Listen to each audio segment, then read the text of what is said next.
You want to touch on that, Robert? Oh, in my notes, I had made a comment about, another windmill to tilt at is using hyperbaric for resuscitation because, now that you're in an emergency room, you have all the advanced cardiac life support and the things to resuscitate a child. But one of the things that's been proven to work through research is hyperbaric oxygen to get the heart restarted and to immediately treat the effect of the oxygen deprivation and to build up that, to recover from that oxygen deprivation that occurred or the oxygen deficit that's occurred. There's no way to make up for that without hyperbaric. No amount of breathed normobaric oxygen is going to make up for the deficit that's occurred. You have to infuse it with hyperbaric.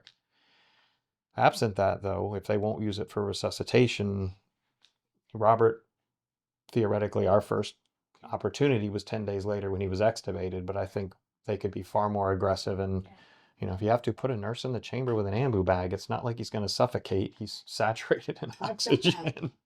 So, thank you. So on that note, let's let's jump how to aggressive you want to be.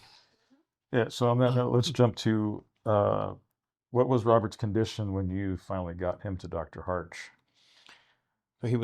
So Robert, when we got to Dr. Harch, Robert was still largely comatose. You can see that in the intake. He wasn't responsive. He was still severely epistotonic. He was bent backwards. Couldn't follow. He didn't respond to stimuli. He was, he was still, we were living and dying by the pulse ox machine.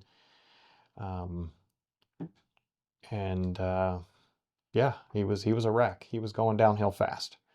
And I credit Dr. Harch with saving his life because we were not on a good trajectory. But 48 hours after we received that first treatment, he was a completely different child.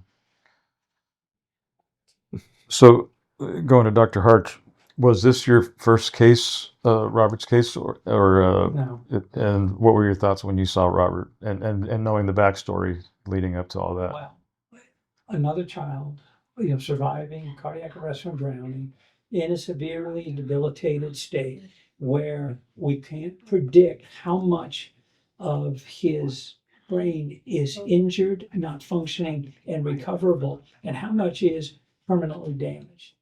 And the only way you find that out is by treating him.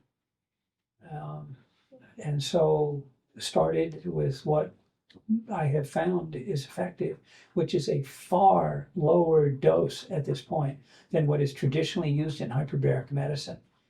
And the rest is history. Because the I mean, pediatric brain is exquisitely sensitive to hyperbaric oxygen.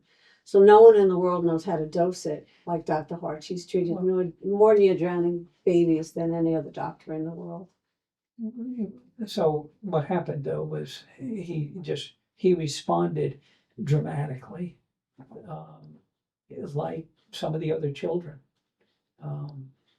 And the rest of it, he kept improving. And then his father, his family, parents got him a lot of additional therapies, continued his hyperbaric treatment with that. And that's where we are today.